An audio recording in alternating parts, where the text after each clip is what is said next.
All right, we'll go ahead and start up here in the front. It does have a hookup light on the tongue jack for hooking up at nighttime. It has an up and down button for taking it on and off the vehicle. For any reason, the switch won't work. There is a manual way that you can come through the rubber gromming to the top and manually crank that jack up or down either way you need to go if the switch won't work. Hopefully the switch will always work for you. 2 20-pound propane cylinders that are full except for what we use to service the trailer. The arrow on the regulator is working off of this one here. It's green inside the eye.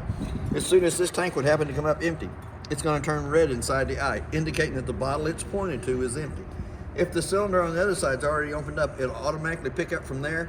Still going to show you red inside the eye that the one it's pointed to is empty, but it will keep you from losing your gas service in the middle of the night. We have a 7-way cord holder and chain holder on the front to keep it up off the ground to keep it from corroding. We have one 12-volt battery that's new on the front of the unit in the box, and a battery disconnect. The battery disconnect's used for any time you're not using the unit and you want to save the 12-volt that's in the battery. You can turn the battery disconnect key off, pull it out, put the cap on it, and it will have the same amount of 12-volt when you come back to the unit.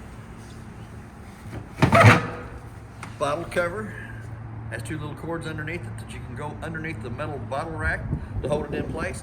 But it also has the quick disconnect at the top so that you don't have to take the cover off every time you want to get in to turn the cylinders on or off.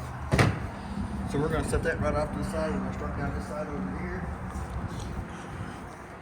It does have magnets for holding up the door. It is a dry erase board on the inside so that you can write down how to set the trailer up and how to break the trailer down if you wanted to. You can let the kids use it for drawing their little pictures and stuff instead of inside the trailer. It does have one 3/4 inch handle for the stabilizer jacks on all 4 corners. They're pretty easy. There's a little video that's going to come with it that shows you how to work it, but it goes in, crank it 2 or 3 times, get it down just a little bit, pull the chain lever, let it fall down to the ground, and then crank it up till it gets tight against the ground. It's not made for leveling from side to side. It just stabilizes the trailer while you're walking through the center of it.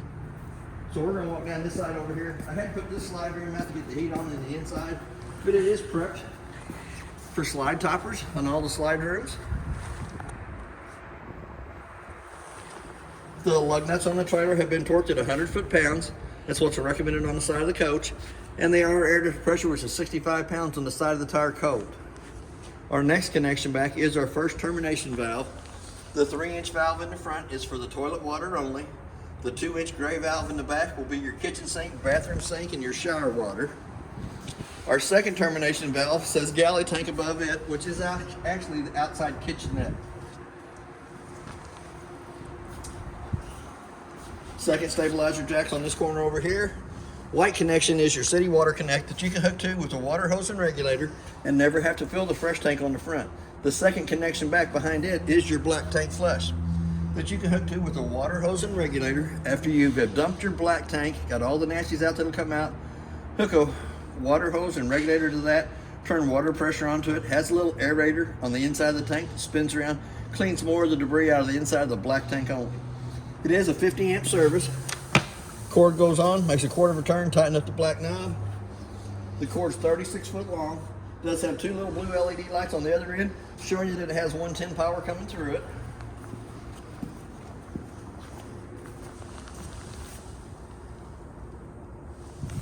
Then we're going to go up to the top. It is prepped for a backup camera between the center light. It is also prepped for a Lippert extendable ladder on the right-hand side. It has a spare tire on the back that's been aired up to pressure, but it's not been torqued on. It's been put on with a wrench. And then we have an outside shower that gives you hot and cold running water to this side of the unit. Right down below the shower, there is the 2 low water drain points. The blue is the cold side of the water system. The red is the hot side of the water system. It does have an outside grill on the outside of the unit. It's pinned on both corners, here and here. The arms do swing out, brings the barbecue pit over here to the side, hooks to the little gas connection right here at the back. Once it's hooked to that gas connection, it does have a little T-handle on the side of it that has to be turned in line with it for it having gas coming through the gas line to the propane grill. And it does work off the 2 cylinders in the front.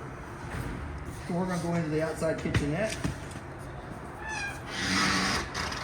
In the outside kitchenette, we do have a light, a little push button in the center for turning it on and off. We have a GFCI outlet here in the center, since it is close to a water outlet. And a park cable or antenna hookup out here so you can put a TV so you can watch that while you're doing the dishes or grilling. Does have a 110 refrigerator only. Has to be plugged into 110 for this refrigerator to work, but the thermostat controls are in the upper right hand corner. Does have a little bit of storage up above it. Does have a place to put your barbecue and tongs and that on the side. There is a place for a TV out here. It does have a TV backer on it. If you wanted to mount a TV in here permanently, you could have that. But you do have hot and cold running water out here. And if you notice, it does have the centerpiece that's missing in the center here. They are on order, should be here today. It's not here yet, but it could be. If not, it could be here tomorrow, and it'll be put on the inside of that. It does have a drain plug in the bottom of the sink to hold water for washing dishes or your hands, whatever you need to do. We're going to skip right past that and come on out. I am going to go ahead and shut it down. For the simple fact that this is one of the bunk room slides. Don't want it coming out, crushing the compartment door up against the other trailer. So we're going to come right up above here. We do have the two outside speakers. The outside speakers have blue lights in them where the stereo is in the on position. We also have a 110 outlet on the outside out here. So if you wanted to put a radio or something underneath the canopy and listen to the ball game, you can do that. The next one up is your freshwater tank fill. The freshwater tank fill's there. It does have a white T-handle right down below it that is the drain line for the fresh tank. We're going to come right back up here at the top again. It does have a hood range on it. For the hood range to work properly, let's see if I can reach it. The two little tabs have to be lifted up, allows the flapper to flap. So when you get ready to travel, you'll want to push those back down in, lock them into position. I could be about 3 inches short, taller. The next connection up is the outside of the furnace. It's going to suck cold air in the top, hot air at the bottom. I always suggest putting a mud dauber screen over the outside of the furnace for the simple fact the mud dauber screen is less than 20 bucks that covers those two holes. Anytime it's been lit on propane, for some reason mud daubers love that smell. They're going to go inside there. They're going to build a little dirt nest on the inside, which clogs your air vents up and your exhaust vent up. That causes the furnace not to properly function. Right in front of that, we're going to have the outside of the Suburban on demand. O is for off, I is for on. Has to be in the I position out here for the controls on the inside to work. It is winterized with antifreeze, but it does have a pop-off valve that you can pop here to make sure that it has water in it before you turn it on. We're going to go ahead and close that right back up. We're going to skip right past the steps for a minute. For the stabilizer jack on the unit to the pair at the front. Here again, we got the magnet that holds the lid up out of the way. And in the front compartment, there is another handle here that is for the tongue jack on the front. It does have a light on this side of the compartment over here. And it does have a clothes basket on the left-hand side that you can reach from the inside. Here again, that is a dry erase inside compartment. We're going to close it down. We're going to go back to the front door and open it up fully extended. Whew, feels a lot better in there. You can feel the heat coming out. When you come to the unit, the steps are going to be in the up position. They're going to be locked into the door frame itself. First thing you have to do is grab a hold of the handle, put the little blue handle that holds it to the door frame, let it come out. It has a little push button underneath each one of the legs, 15 to 18 slots in the bottoms of the legs. But when it comes out, it has to lay flat in the threshold so that the front door fits over it properly.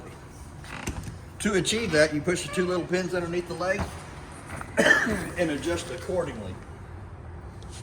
We're going to go ahead and go to the inside. A lot warmer in here. A lot warmer in here.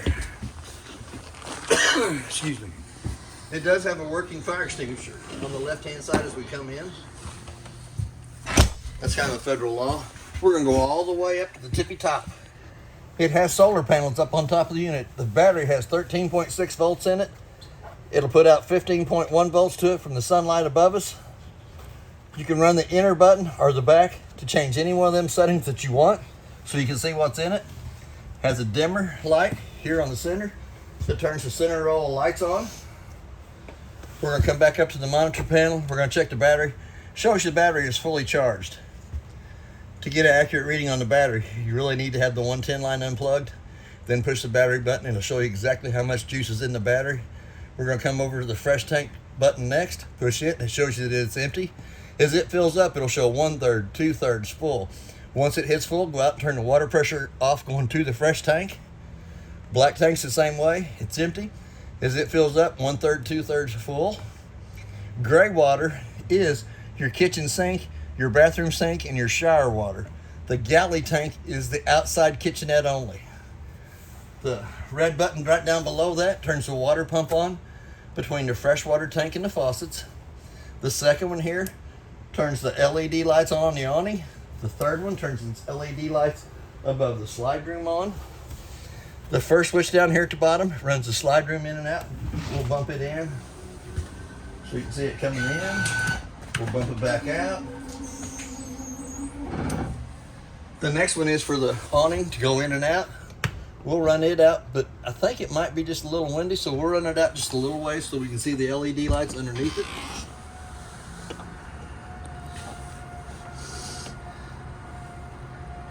And it might go all the way out over the top of that slide room. I think it was all the way out yesterday. Comes pretty close to it. We're going to stop it right about there. On each one of the arms, the bottom arm on the awning arms is a pinch point that you can pull down against to put the pitch of the ring going towards the back or towards the front, either way you wanted to do it. I'm going to go ahead and roll that right back up. It is a little windy out there today. We'll come right down below that. It does have a Suburban on-demand water heater. For the Suburban on-demand water heater to work properly, the switch on the outside has to be in the I position. And then when you turn it on inside of here, it lights up the board in there. It tells you the temperature of the water that's inside the hot water heater. When it is running, when you open the faucet, it'll have a little sprinkler on the left-hand side. It'll have a little fan in the center showing that the water is circulating through it. And it'll have a little flame on the right-hand side indicating that it did light on gas. And then you'll notice the temperature right above that. It'll go back up. And I think it only goes up to 122. It does have a Fahrenheit and Celsius button right down below it. You can crank it up or crank it down, either way you want it to go. But for that to work properly, the switch on the outside of the hot water heater has to be in the on position. There's two sets of keys for the trailer. The purple key does the lock and deadbolt on the front door. The 751 key does your two front compartments and your outside shower. We're going to step right over to the faucet. Does have hot water on the left hand side, cold water on the right hand side. Before it has either one comes out, you have to pull back on the handle. We're going to step around here. There is a little scan me sign on the inside. You can connect with it so you can get your extra paperwork through Forest River. It'll also give you a little tour of what's inside the unit.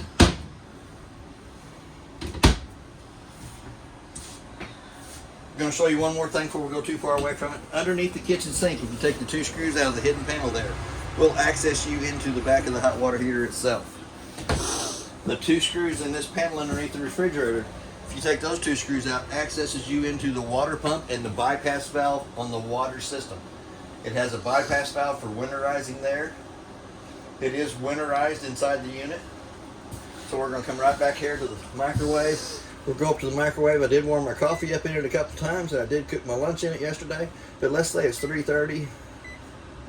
Hit that clock button again to the two center eyes is flashing. The only reason I set the time on the microwave is if the trailer would lose 110 power coming to it, it won't have the proper time when I come back to the unit. Here again, most of the time it's because somebody's unplugged my trailer and plugged theirs in, unplugged theirs, plugged mine back in, that'll change the time on it. We have a light for the stove top. For the bottom position, it does have a fan. For the fan to work properly, the two tabs have to be opened up on the outside connection. Allows that flapper to flap to let smoke from the inside out, not that you burn food. But it does have a glass stove top. It's not a glass inducted stove top. It is a glass stove top that gets moved up 2 times up out of the way. Little bitty button on the right hand side illuminates the valves that's on it. When you turn the valves and turn it to the light position, it turns red. Let it run for a minute.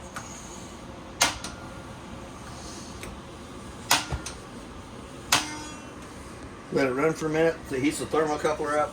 The presto, all 3 burners on top work off the striker on the left hand side. So we're going to turn them right back off. We're going to go down into the oven section of it. We're going to turn that button on the right hand side all the way down. It gives us a light in the oven itself. When you push in on the oven button, you actually have to hold it down using the same striker that you use to light the top. Will light the oven too. Sometimes it takes it a few more minutes to get gas down to that. There we go, we got the pilot lit. We're gonna let that pilot run for about a minute, which heats the thermocouple right above it up. Once the thermocouple comes up to temperature, then we can go ahead and turn it up to whatever temperature you want the oven to light to. Presto magic, the oven lit. You don't have to pull no long lighter, no match out to light the ovens anymore. Anytime the valves have gas coming through it, they will turn red instead of being blue, so you know there is gas coming out of it. It does have a working LP carbon monoxide detector off to the right hand side of the refrigerator. Gives you that little annoying sound. So now we're going to go into the inside of the refrigerator. The refrigerator controls are in the bottom up on the right hand side. That control the refrigerator and freezer at the same time. If I'm not mistaken, it got down to 9 degrees in the top and was 34 degrees in the bottom according to the thermometers that we used to check the refrigerator. Click that back in place. We're going to come right around past that. Your first thermostat, which runs the furnace and the AC in this unit. It's pretty simple to use. We're going to turn it. We're going to turn it to where the furnace is off. Click it off. Click the fan off. The temperature in the room is 71 degrees, so we're going to turn the thermostat back on. We're going to turn it to where it says cool. We're going to turn it over to the fan setting. It says high. We're probably going to have to run that air conditioner down pretty far to get it to kick on, but here in just a minute. Kicks on the main AC in the living room kitchen area. We're going to hit that mode button one more time. We're going to bring it to where it says cool and bring it to off. Click the button, go to the fan speed, kick it off, kicks the AC off. We're going to hit that mode button one more time. We're going to bring it up to where it says heat. We're going to kick the mode button on one more time. The room's already 71 degrees between the furnace and the fireplace, but it's set to 70 degrees. Automatically the furnace will kick on. It'll start running. It lights itself, and then it will bring it up to whatever temperature you dial the dial for. We're going to go into the bathroom area. Turn the light switch on the left-hand side on as we come in. It does have a knurled knob in the vent in the ceiling. The little black button turns the fan on. Does have another GFCI outlet in the bathroom since it is close to a water source. We're going to go into the toilet. It does have antifreeze in it. It does have a single foot flush on the right hand side. The directions on the back of the lid shows you push it halfway down, fill with water, push all the way down, fills and dumps. We're going to come over to the shower. And since the unit's been winterized, we do have all the faucets in the open position to keep the antifreeze from slushing up. They all have plugs in the sinks. You have hot water on the left side, cold water on the right side. It does have a dome in the shower for the taller guys. It does have a round white vent that brings AC into the bathroom area. The furnace vent in front of the bathroom lets heat come through the bottom part of the door to get in there. We got 2 more slide room switches here. You can access the bunk room with the rooms in, so we're going to go ahead and run them out. The switch closest to the door runs the off door side slide room out. The one closest to the bathroom door runs the door side one out. Once they get out a little bit, we'll open the doors so you can actually see them opening up.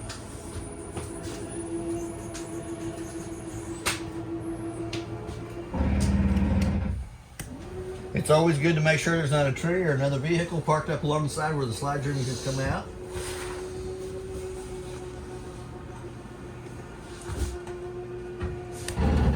The light switch on the wall turns the lights above us on. All the bunks have individual lights above them that you can turn on by hand. Both top bunks have a fire escape window above it. This one over here is up so you can get the Versa Lounger out. So what I'm going to do is I'm going to go ahead and turn the light on. I'm going to push in on this, pull that out, drop that and the mattress down so that you can see that it has a fire escape window over this side here.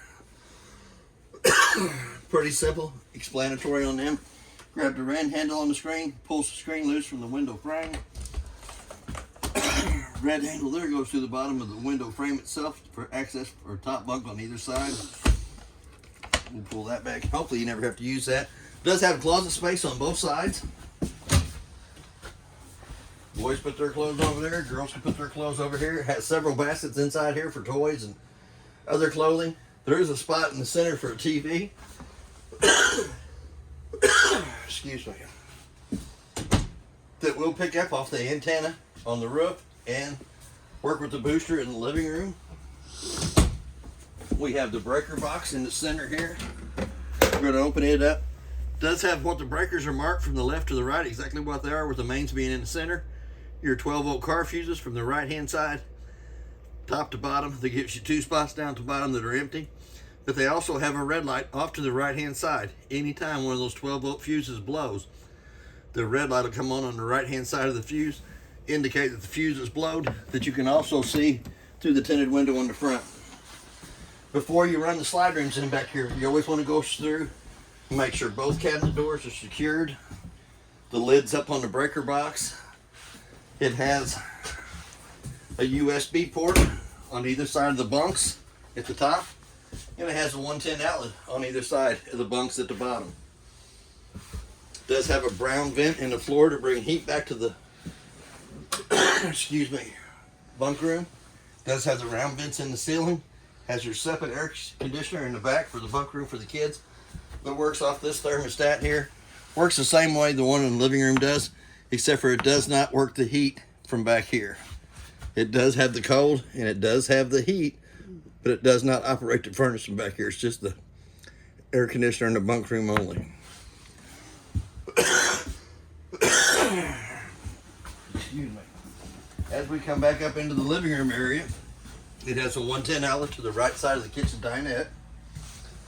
Does have a light that has a push button in the center of it to turn it in, on and off. Tabletop comes off the 2 pedestals, goes down between the 2 benches. The 2 back cushions come over the top of the table to make a smaller bed there. The back of this bench can be flipped over to this side to make the couch longer. Since the couch is a sleeping area too, it's not marked with the red handle, but the window behind the couch is big enough that you can use it for a fire escape if you needed to. There's storage underneath each one of the benches. There is plastic totes underneath both sides of the benches.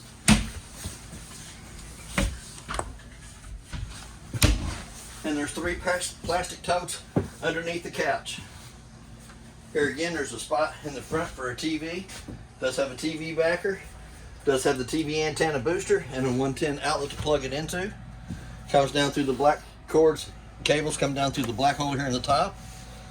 We're going to turn the stereo on. You might have to turn it down. You push the button in the center. It tells you welcome. Oh, it's not too bad. But it has 1 and 2 on the speakers. 1 is the inside. We're going to turn it off. We're going to turn 2 on. We're going to crank it up a little bit louder so you can hear the speakers on the outside. Drives the other guys wild when I do that. They don't like it. Here again, you have an HDMI cord on the stereo. You also have a USB cord on the stereo. Fireplace does have manual hand controls here to the side, but it also has in the top drawer here. I should have showed you this first. There is a remote for the fireplace. Red button turns it on. Dial your temperature up and down with that. Change the color of your rocks. Change the color of your flames. And you can set it from 1 to 9 hours on the settings for how long you want the furnace to, or fireplace to run. The second one is the remote for the stereo on and off button. The volume button on it. Zones 1 and 2. Zone 1 is your auditorium, which is inside the trailer. Zone 2 is the outside. 2 more pieces of paper that's very important in the unit. There is an information appliance sheet. So if anything goes wrong with the trailer, they're going to ask you for a model and serial number. If you keep that paper with you, if something goes wrong, you can look right to that, tell who manufactured it, what the model and serial number is. And this is the checklist of the stuff that's inside the trailer. I call that the 2 most important pieces of paper in that brown bag. But in the brown bag is all the manuals and booklets that's on the appliances is in the trailer. You got 3 drawers right there to the side. Pretty good sized cabinet space. And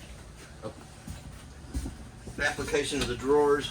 You do have a cabinet space on either side of the stereo fireplace, extra CDs, snacks. I gotta have my snacks. Me So too. We're gonna come into the master bedroom. Does have a light switch on the wall that turns the light on. Pressure tilt bed. You can see it's in the up position, so we're gonna kind of lay that down. Make sure you don't have to be on it when you put it up Yes, and down. you cannot have weight on it when you move it.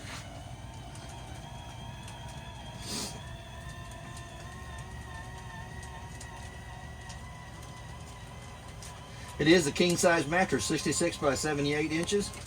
It also has a 110 outlet on either side in the closet. And on the outside, it also gives you a USB port on either side. There's also storage up underneath it that we can lift it up.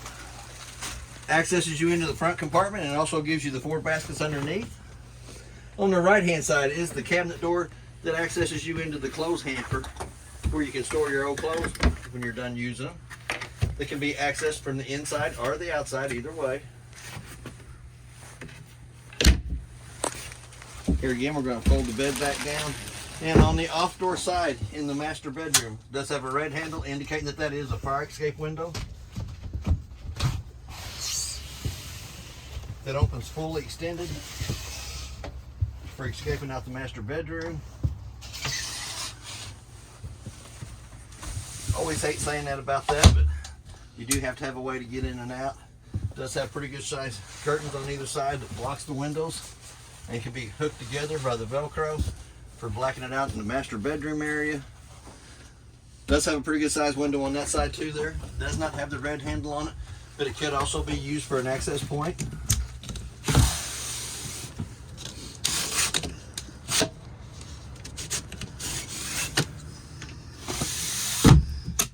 Has 2 round vents in the ceiling, white vents that brings AC into the master bedroom area. There is a place for another TV backer in the master bedroom, a 110 outlet to plug it into, same part cable or an antenna hook up here to the top. And it does have a brown vent register to bring heat into the master bedroom. That's basically everything on your unit. If you have any questions, I'll try to answer them the best that I can. Thank you for your time.